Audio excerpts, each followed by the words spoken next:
നമസ്കാരം, എല്ലാവർക്കും പുതിയൊരു വീഡിയോയിലേക്ക് സ്വാഗതം.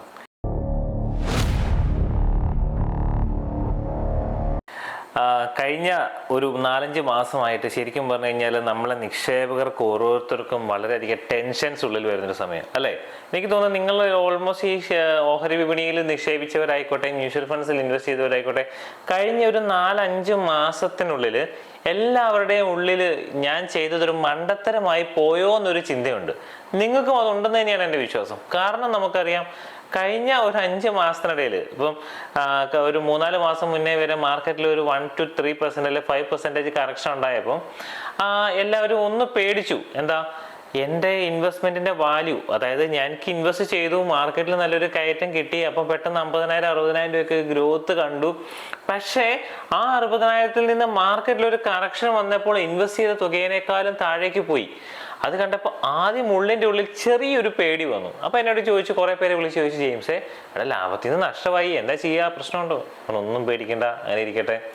പക്ഷേ ഇത് അവിടുന്ന് വീണ്ടും മോശമായി താഴേക്ക് എത്തിക്കഴിഞ്ഞപ്പോൾ ചിലർക്ക് 15%, ചിലർക്ക് 18% വരെ നഷ്ടം വന്ന ഒരു മാർക്കറ്റിലെ വാല്യൂഷൻ കുറഞ്ഞിരിക്കുന്ന സമയത്ത് ഓട്ടോമാറ്റിക് ആയിട്ട് എല്ലാവരും പാനിക്കായി. ചിലർക്ക് അറ്റാക്ക് വരുന്ന പോലെ അവസ്ഥയായി.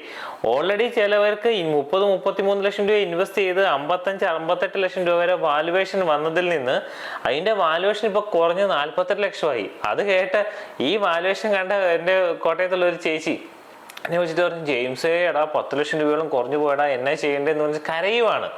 ഞാൻ പറഞ്ഞു, ചേച്ചി കുഴപ്പമില്ല, പേടിക്കണ്ട, നിനക്കത് പറയാം, എൻ്റെ 10 ലക്ഷം പോയില്ലേ എന്നാണ് പുള്ളിക്കാരി പറയുന്നത്. നമുക്ക് ശരിയാണ് വരുന്നത്. പക്ഷെ 10 ലക്ഷം രൂപ ഒരാളുടെ ജീവിതത്തിൽ എത്രമാത്രം വാല്യൂ ഉള്ളതാണെന്ന് നമുക്ക് ഊഹിക്കാം. ചെറിയ എമൗണ്ട് അല്ല. 10 ലക്ഷം രൂപ കുറഞ്ഞു. പക്ഷേ ഞാൻ ഇപ്പോഴും പറയുന്നു, ആ വാല്യൂ ഉള്ള സാധനം കുറഞ്ഞു പോയിട്ടുണ്ടെങ്കിലും നമ്മുടെ വാങ്ങിയിട്ടുള്ള യൂണിറ്റ്സ് അല്ല ഷെയർസ് അവിടെ ഉണ്ട്, അതിനൊരു കുറവും വന്നിട്ടില്ല. ഇത് ഞാൻ പറഞ്ഞ് കൺവിൻസ് ചെയ്യാൻ ചെല്ലുമ്പോഴും ശരിക്കും പറഞ്ഞാൽ എന്താ, ഞാൻ എന്നെ കുറ്റം പറയുവാണ്. ഇവിടെ സംഭവിക്കുന്നത് എന്താണെന്ന് വെച്ച് കഴിഞ്ഞാൽ, പണം ഒരു ഇമോഷനാണ്. ശരിക്കും പറഞ്ഞാൽ പണം നമുക്ക് വേണം എല്ലാ കാര്യത്തിലും. നമ്മൾ ജീവിക്കുന്നത് തന്നെ എന്തിനാണ്? പണത്തിന് വേണ്ടിയാണ്. ആ പണം നമുക്കൊരു ഇമോഷനാണ്. ഈ ഒരു ഇമോഷനായ പണത്തിനെ വളർത്താൻ വേണ്ടിയാണ് നമ്മൾ ചെയ്തത്. അവർക്ക് എൻ്റെ കസ്റ്റമറായിട്ട് കസ്റ്റമർക്ക് 33 ലക്ഷം രൂപ ഇൻവെസ്റ്റ് ചെയ്തു, 58 ലക്ഷം രൂപ വരെ കണ്ടു, വളരെ ഹാപ്പിയാണ്. 58 വരെ വന്നിട്ട് വീണ്ടും 48-ലേക്ക് താഴ്ന്നപ്പോൾ, അല്ല 50-ൽ താഴേക്ക് പോയപ്പോൾ ഉള്ളിലുണ്ടായ ഒരു പേടിയും ടെൻഷൻ ഉണ്ടല്ലോ, അത് ഒരു ഇമോഷനാണ്. നമുക്കതിനെ ഒരിക്കലും എന്താ പറയുക, എല്ലാവരെയും നമുക്ക് ഒരിക്കലും അത് കൺട്രോൾ ചെയ്യാൻ പറ്റില്ല. ചിലർ വളരെ കൂളായിട്ട് ഡീൽ ചെയ്യും, ചിലർക്ക് അത് വളരെ വലിയ കാര്യമായിരിക്കും. കാരണം എന്താ, എൻ്റെ ആവശ്യങ്ങളുടെ അടുത്തേക്ക് എത്തുമ്പോൾ, അല്ലെ എൻ്റെ റിട്ടയർമെൻറ്റിലേക്ക് ഞാൻ അടുത്തുകൊണ്ടിരിക്കുമ്പോൾ എനിക്ക് കിട്ടിയതിനേക്കാളും വാല്യൂ കുറഞ്ഞു പോയല്ലോ എന്നുള്ള ടെൻഷനുണ്ട്. അതുകൊണ്ട് തന്നെ ഇന്നത്തെ വീഡിയോയിൽ ഞാൻ പറയാൻ ഉദ്ദേശിക്കുന്നത്, മ്യൂച്വൽ ഫണ്ട്സിലെ ഈ 2025 നമ്മൾ എടുക്കേണ്ട ചില സ്ട്രാറ്റജീസ് ഉണ്ട്, അല്ലെ നമ്മളുടെ നിക്ഷേപത്തിൽ നമ്മൾ എടുക്കേണ്ട ചില സ്ട്രാറ്റജീസ് ഉണ്ട്.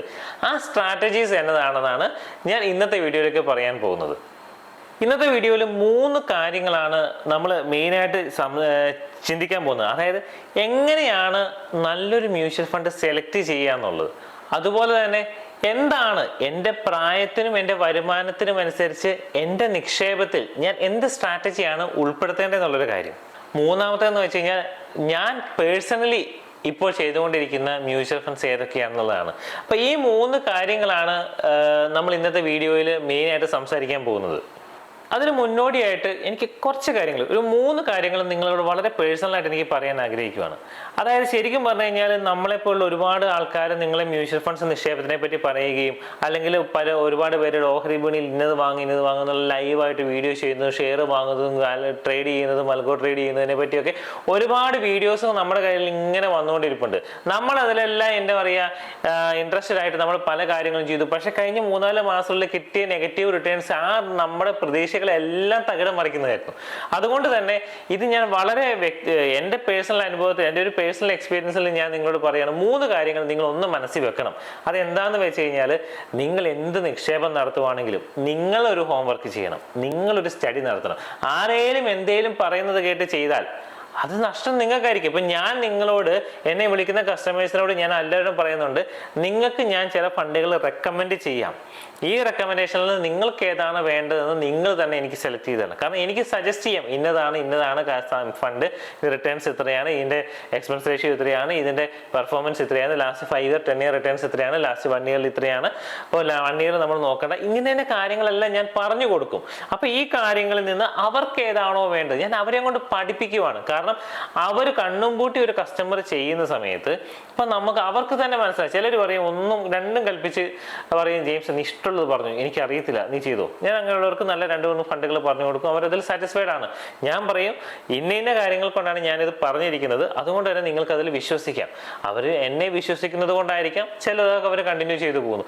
അതുകൊണ്ട് തന്നെ ഞാൻ പറയുന്നത് മാത്രം വിശ്വസിച്ച് ചെയ്യാനല്ല എപ്പോഴും പറയുന്നത്, അല്ലെങ്കിൽ ഈ യൂട്യൂബർമാർ പറയുന്നത് മാത്രം, അല്ലെങ്കിൽ ഈ മാർക്കറ്റിലെ ഡാറ്റ കണ്ട് മാത്രമല്ല, നിങ്ങൾ പേഴ്സണലി ഒരു സ്റ്റഡി നടത്തുക. ആ സ്റ്റഡീനെ ബേസ് ചെയ്തിട്ടായിരിക്കും നിങ്ങളുടെ നിക്ഷേപം.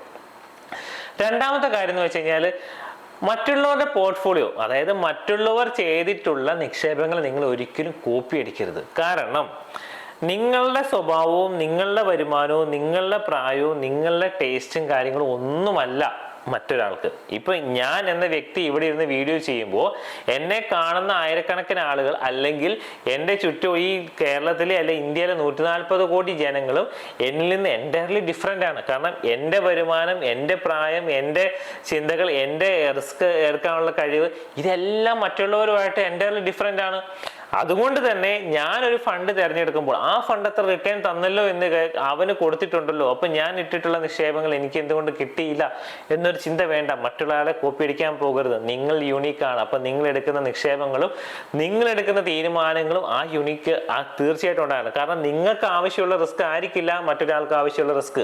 അതുകൊണ്ട് തന്നെ എൻ്റെ വരുമാനത്തിനനുസരിച്ച്, എനിക്ക് റിസ്ക് എടുക്കാനുള്ള കഴിവിനനുസരിച്ച്, എനിക്ക് ഇൻവെസ്റ്റ് ചെയ്യാനുള്ള നിക്ഷേപം സമയത്തിനനുസരിച്ച്, സമയവും കൂടെ ഏറ്റവും വലിയ പ്രധാനമാണ്. അതുപോലെ തന്നെ എൻ്റെ പ്രായം, ഇതെല്ലാം നമ്മൾ നോക്കിയിട്ട് മാത്രമേ നമ്മൾ നിക്ഷേപിക്കാവുള്ളൂ. അതുകൊണ്ട് തന്നെ മറ്റൊരാളെ കോപ്പി അടിക്കാൻ ഇവിടെ പോകരുത്. മൂന്നാമത്തെ ഒരു കാര്യം എന്ന് വെച്ച് കഴിഞ്ഞാൽ നിങ്ങൾക്ക് കൃത്യമായിട്ടൊരു ബോധ്യം വരുത്തേണ്ട ഒരു കാര്യമാണ്. അതായത് പേഴ്സണൽ ഫിനാൻസ്, നിങ്ങളുടെ വ്യക്തിപരമായിട്ടുള്ള ഫിനാൻസ്, നിങ്ങളുടെ വരവ് എന്നാണ്, ചെലവ് എന്താണ്, എൻ്റെ വരവിനെ ഞാൻ എത്രമാത്രം ക്ലാരിറ്റിയിലാണ് അത് മാനേജ് ചെയ്യുന്നത്, അതുപോലെ തന്നെ എൻ്റെ ഇൻവെസ്റ്റ്മെൻറ്റ് ഏതൊക്കെയാണ് ഞാൻ എടുക്കുന്നത് എന്നുള്ള കൃത്യമായിട്ടുള്ളൊരു ധാരണ നമുക്കുണ്ടായിരിക്കണം. നമുക്ക് എല്ലാവർക്കും വ്യത്യസ്തമായിട്ടുള്ളതാണ്. കാരണം ഓരോരുത്തർ, ചിലർ, ഞാനിപ്പോൾ ഈ പറയുമ്പോൾ ഞാനൊരു വലിയ എക്സ്പെർട്ടായിട്ടല്ല പറയുന്നത്, പക്ഷെ എനിക്ക് അറിയാവുന്ന കുറച്ച് കാര്യങ്ങൾ, എനിക്ക് മനസ്സിൽ തോന്നുന്ന ചില ഐഡിയാസ് ഷെയർ ചെയ്യുക. ഈ പറയുന്ന പല കാര്യങ്ങളും ചിലപ്പോൾ ഞാൻ ചെയ്തിട്ടുണ്ടാവില്ല, പക്ഷെ എനിക്ക് എൻ്റെ ഉള്ളിൽ ചെയ്യണമെന്ന് വളരെയധികം ആഗ്രഹമുള്ളതായിരിക്കും. എൻ്റെ സിറ്റുവേഷൻസ് കൊണ്ട് ചിലപ്പോൾ എനിക്കത് സാധിച്ചെന്ന് വരില്ല, പക്ഷേ എനിക്കറിയാവുന്ന കുറച്ച് കാര്യങ്ങൾ ഇങ്ങനെ ചെയ്താൽ നല്ലതായിരിക്കുമെന്ന് തോന്നിയ കാര്യങ്ങൾ നിങ്ങളോട് പറയുമ്പോൾ ഇത് നിങ്ങൾക്ക് സാധിച്ചാൽ നിങ്ങൾക്ക് നല്ലതാണ്, അത് ഇംപ്ലിമെൻറ്റ് ചെയ്താൽ നിങ്ങൾക്ക് നല്ലതാണ്. അതുകൊണ്ട് തന്നെ എന്നെ വിളിക്കുന്ന ഓരോരുത്തരിൽ നിന്നും ഞാൻ വളരെയധികം പഠിക്കുവാണ്. ഇപ്പം ഞാൻ പല അനുഭവങ്ങളും പഠിക്കുന്നത് എന്നെ വിളിക്കുന്ന നൂറുകണക്കിന് ആളുകളിൽ നിന്ന് അവരുടെ എക്സ്പീരിയൻസ് കേൾക്കുമ്പോഴാണ്. ഇപ്പം ഞാൻ കഴിഞ്ഞ വീഡിയോയിൽ പറഞ്ഞത്, എനിക്ക് കഴിഞ്ഞ ഒരു 6-7 മാസത്തെ ഈ വീഡിയോയിൽ നിന്ന് തന്നെ എനിക്ക് 400-ൽ മേലെ കസ്റ്റമേഴ്സിനെ എനിക്ക് കിട്ടിയത്. അവരിൽ നിന്ന് കിട്ടിയ പേഴ്സണൽ ഡിഫറൻസ്, അവരെല്ലാം എന്നിൽ കാണുന്നത് ഒരു അനിയൻ എന്ന നിലയിലോ, ഒരു ചേട്ടൻ എന്ന നിലയിലോ, അല്ലെങ്കിൽ അവരുടെ ഒരു മെന്റർ എന്ന നിലയിലോ ഒക്കെ എന്നെ കാണുന്നവരുണ്ട്. ഞാൻ വളരെ സിമ്പിളായിട്ട് എനിക്ക് അറിയാവുന്ന കാര്യങ്ങൾ പറഞ്ഞു, അവരിൽ നിന്ന് ഞാൻ ഒരുപാട് കാര്യങ്ങൾ പഠിക്കുന്നു. എന്നെ കൃത്യമായിട്ട് പറഞ്ഞു തരുന്ന ഒരു സാറുണ്ട്, രാജേഷ് സാറ്, കോഴിക്കോട് രാജേഷ് സാറുണ്ട്.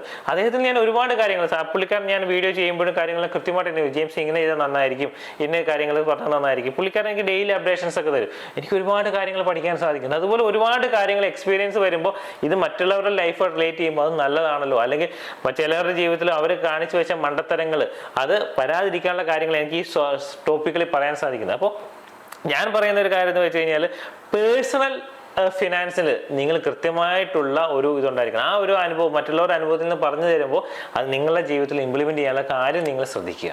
ഒരു കാര്യം ഞാൻ നിങ്ങളോട് പറയുവാണ്, ഞാൻ ഇന്ന് ഈ വീഡിയോയിൽ എൻ്റെ പേഴ്സണലായിട്ട് ഞാൻ ചെയ്യുന്ന കുറച്ച് ഫണ്ടുകളുടെ കാര്യങ്ങളൊക്കെ പേരുകൾ പറയുന്നുണ്ട്. ഒരു കാര്യം നിങ്ങൾ മനസ്സിൽ വെക്കുക, ഇത് ഒരിക്കലും ഒരു കമ്പനിയും എനിക്ക് പൈസ ചെയ്ത് തന്നിട്ടോ അല്ലെങ്കിൽ അവരുടെ നിന്ന് പൈസ മേടിച്ചിട്ടോ ഞാനിവിടെ പറയുന്നതല്ല. എൻ്റെ പേഴ്സണലായിട്ട് ഞാൻ എൻ്റെ റിസ്ക് അനുസരിച്ച്, എൻ്റെ ചിന്ത അനുസരിച്ച് ഞാൻ എടുത്തിട്ടുള്ള 2-3 മ്യൂച്വൽ ഫണ്ട്സ് ആണ്. ആ ഫണ്ടുകൾ ഒരിക്കലും ഞാൻ എന്താ പറയുക, ഇതിൽ മിക്ക ഫണ്ടുകളും ചിലത് ഞാൻ എൻ്റെ കസ്റ്റമേഴ്സിനെ റെക്കമെൻഡ് ചെയ്യാറുണ്ട്, ചിലത് ഞാൻ എൻ്റെ റിസ്കിൽ എനിക്ക് കസ്റ്റമേഴ്സിനെ റെക്കമെൻഡ് ചെയ്യാൻ പാടില്ലാത്ത രീതിയിലുള്ള ഫണ്ടുകൾ ഞാൻ എടുത്തിട്ടുണ്ട്. അതിന് കാരണം എന്താണെന്ന് വെച്ച് കഴിഞ്ഞാൽ അത് പുതിയതാണ്, അതിൻ്റെ ഒരു റിട്ടേൺ ചാർട്ട് എനിക്ക് കിട്ടിയിട്ടില്ല, മീൻസ് അതിൻ്റെ പക്ഷേ അത് വളരുമെന്നുള്ള പ്രതീക്ഷയിൽ ഞാൻ ചെയ്തതാണ്. അപ്പോൾ അതുകൊണ്ട് തന്നെ ഇത് ഒരിക്കലും ഒരു ഫണ്ട് റെക്കമെൻഡേഷൻസോ കാര്യങ്ങളോ അല്ല, ഒരു AMCയുടെയും റെക്കമെൻഡേഷൻസോ കാര്യങ്ങളായിട്ട് ഇത് കാണരുത്. ഇത് വളരെ കൃത്യമായിട്ട് ഞാൻ ആദ്യമേ തന്നെ എടുത്തു പറയുകയാണ്. അപ്പോൾ ആദ്യം നമ്മൾ പറഞ്ഞ പോലെ നമ്മൾ 3 കാര്യങ്ങൾ ഞാൻ പറഞ്ഞു. നമുക്ക് ഇന്നത്തെ ഒരു എങ്ങനെയാണ് ഒരു മ്യൂച്വൽ ഫണ്ട് സ്ട്രാറ്റജി സെറ്റ് ചെയ്യേണ്ടതെന്നും, അല്ലെങ്കിൽ ഒരു നല്ലൊരു മ്യൂച്വൽ ഫണ്ട് എന്താണ്, എങ്ങനെയാണ് എടുക്കേണ്ടതെന്നും, അതുപോലെ തന്നെ എൻ്റെ പേഴ്സണൽ മ്യൂച്വൽ ഫണ്ട്സിൽ ഞാൻ ഏതൊക്കെയാണ് ചെയ്തിട്ടുള്ളത് കാര്യങ്ങളെ പറ്റിയാണ് നമ്മൾ ആദ്യം പറഞ്ഞു. അതിനകത്ത് ആദ്യം ഞാൻ സംസാരിക്കാൻ പോകുന്നത് പേഴ്സണലി ഞാൻ ഏതൊക്കെ ഫണ്ട് ചെയ്തു എന്നുള്ളതാണ്. അപ്പോൾ ഞാൻ പറയും, ഞാൻ 2014 ആദിത്യ ബിർള മ്യൂച്വൽ ഫണ്ട്സിൻ്റെ മാനേജറായിട്ട് ജോലി ചെയ്ത് തുടങ്ങിയ സമയം മുതൽ എൻ്റെ വളരെ ഫേവറേറ്റ് ഒരു ഫണ്ടായിരുന്നു ആദിത്യ ബിർളയുടെ banking and financial service fund. സത്യം പറഞ്ഞു കഴിഞ്ഞാൽ ആ കഴിഞ്ഞ 4 വർഷം കൊണ്ട് തന്നെ എൻ്റെ നാട്ടിലെ, ഞാൻ പറഞ്ഞു, കേരളത്തിൽ കിട്ടുന്ന 10-30,000 രൂപ ശമ്പളത്തോടുകൂടി വർക്ക് ചെയ്തിട്ടാണെങ്കിലും ആ 4 വർഷത്തെ ജോലി കഴിഞ്ഞ് ഞാൻ ഇറങ്ങുന്ന സമയത്ത് എൻ്റെ കയ്യിൽ ഏകദേശം 5 ലക്ഷത്തിന് മേലെ 6 ലക്ഷത്തിന് മുകളിൽ രൂപ എനിക്ക് സേവിങ്സ് ആയിട്ടുണ്ടായിരുന്നു. ഈ 30,000 രൂപ ശമ്പളത്തിൽ നിന്ന് കുറച്ച് എനിക്ക് കമ്പനിയിൽ നിന്നുള്ള ചെലവുകൾക്കും കാര്യങ്ങളും കിട്ടുമെങ്കിലും ഈ 30,000 രൂപ ശമ്പളത്തിൽ നിന്ന് അതിൻ്റെ മാക്സിമം ഞാൻ ഇൻവെസ്റ്റ് ചെയ്യാനും, ആ സമയത്ത് ഞാൻ ബാച്ചിലർ ആയിരുന്നത് കൊണ്ട് തന്നെ എൻ്റെ കുഞ്ഞു ആഗ്രഹങ്ങൾ EMI എടുത്ത് ഞാൻ വാങ്ങിച്ചിട്ടുണ്ടായിരുന്നെങ്കിലും പരമാവധി ഞാൻ ഇൻവെസ്റ്റ് ചെയ്ത് വെച്ചു. എനിക്ക് കുഞ്ഞു ആഗ്രഹങ്ങൾ എന്ന് പറഞ്ഞു കഴിഞ്ഞാൽ എനിക്ക് ചെറിയൊരു ക്യാമറ മേടിക്കണമായിരുന്നു, ഫോട്ടോഗ്രാഫി താല്പര്യമുണ്ടെന്ന് അത് ഞാൻ മേടിച്ചു, എൻ്റെ ആഗ്രഹങ്ങൾ സാധിച്ചു. മൊബൈലുകൾ ചിലപ്പോൾ അങ്ങോട്ടും ഇങ്ങോട്ടും മാറ്റി ഞാൻ മേടിച്ചു, ഒരു ഐപാഡ് മേടിച്ചു. അതുപോലെ തന്നെ കുറച്ചൊരു എന്താ പറയുക, ഒരു 3-4 വർഷം ജോലി കഴിഞ്ഞപ്പോഴേക്കും ഞാനൊരു കാറ് മേടിച്ചു. എല്ലാം EMIയിലാണ്, എല്ലാ കാര്യങ്ങളും ഞാൻ ചെയ്തു. എന്നിട്ടും ഞാൻ അതിനകത്ത് ശേഷം ഒരു 5 to 6 lakhs എനിക്ക് 4-5 വർഷം കൊണ്ട് സേവ് ചെയ്യാൻ സാധിച്ചു. മ്യൂച്വൽ ഫണ്ട്സിൽ ആദ്യത്തെ ഒരു 6 മാസം ഞാൻ ജോലി ചെയ്തിട്ടുണ്ടെങ്കിലും ഇത് എന്നതാണെന്നുള്ളൊരു ഐഡിയ എനിക്കില്ലായിരുന്നു. ആ ഐഡിയ ഇല്ലാഞ്ഞിട്ടും കൂടി അതിനെക്കുറിച്ച് ഞാൻ പഠിച്ച് ബോധ്യം വന്നപ്പോൾ 2000 രൂപ തുടങ്ങിയ SIP ഞാൻ ഇറങ്ങാറായപ്പോഴേക്ക് ഏകദേശം 25,000 രൂപ എൻ്റെ മാസ വരുമാനത്തിൽ നിന്ന്, അതായത് ഏകദേശം 70% എബോവ് ഞാൻ എന്തായി മ്യൂച്വൽ ഫണ്ട്സിലേക്ക് മാറ്റി വെക്കുന്ന രീതിയിലേക്ക്. കാരണം ഓൾമോസ്റ്റ് എൻ്റെ ചിലവുകളെല്ലാം എനിക്ക് കമ്പനി ചിലവിൽ കിട്ടുമായിരുന്നു എന്നതുകൊണ്ട് തന്നെ ആ ഒരു കിട്ടുന്ന സാലറി 70% മുകളിൽ ഞാൻ ഇൻവെസ്റ്റ് ചെയ്യാൻ സാധിച്ചു. ഞാൻ വളരെയധികം ഹാപ്പിയാണ്. കാരണം എന്നെ അതിന് പ്രേരിപ്പിച്ചത് ഇത് എന്താണ്, മ്യൂച്വൽ ഫണ്ട്സ് എങ്ങനെയാണ് വളരുന്നത്, ചെറിയ നിക്ഷേപങ്ങൾ എങ്ങനെയാണ് വളർത്തുന്നത്, എനിക്ക് കിട്ടുന്ന അഡീഷണൽ ഇൻകം ബോണസ് ഞാൻ എങ്ങനെയാണ് ഇൻവെസ്റ്റ് ചെയ്യുന്നത് എന്നുള്ള കൃത്യമായിട്ടുള്ളൊരു ധാരണ.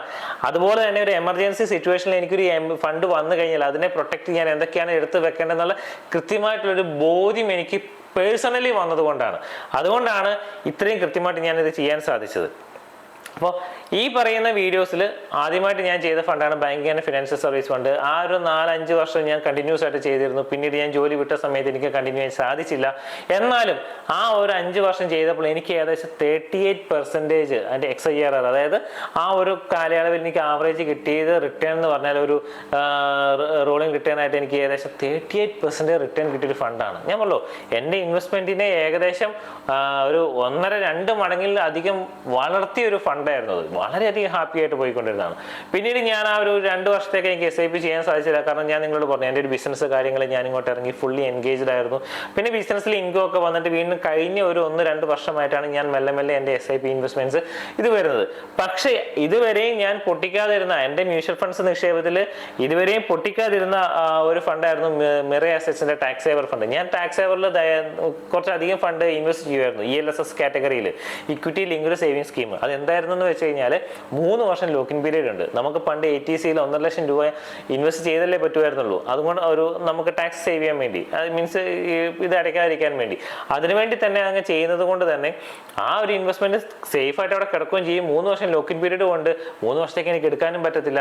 അങ്ങനെ കിടന്നത് കൊണ്ട് തന്നെ അത് മനഃപൂർവ്വം ചെയ്തതാണ്. എനിക്ക് അത്ര രൂപ ടാക്സ് അടയ്ക്കേണ്ടി ഇല്ലായിരുന്നെങ്കിൽ കൂടി ഞാൻ മനഃപൂർവ്വം ഒരു 1.5 ലക്ഷം രൂപയോളം ഞാൻ അത് ഇൻവെസ്റ്റ് ചെയ്യുമായിരുന്നു. കാരണം വെച്ചാൽ ഇതിന്റെ 3 വർഷം ലോക്കിൻ പീരീഡ് കൊണ്ട് നല്ല റിട്ടേണും ഉണ്ട്. കാരണം ഈ 3 വർഷം ലോക്കിൻ പീരീഡ് ഉള്ളത് കൊണ്ട് തന്നെ ഫണ്ട് മാനേജേഴ്സ് കുറച്ച് അഗ്രസീവായിട്ട് അതിനെ മാനേജ് ചെയ്യുമായിരുന്നു. എനിക്ക് വളരെയധികം ഹാപ്പി ആയിട്ട് റിട്ടേൺ ആണ് മിറേ എക്സസ് ടാക്സ് സേവർ ഫണ്ട്.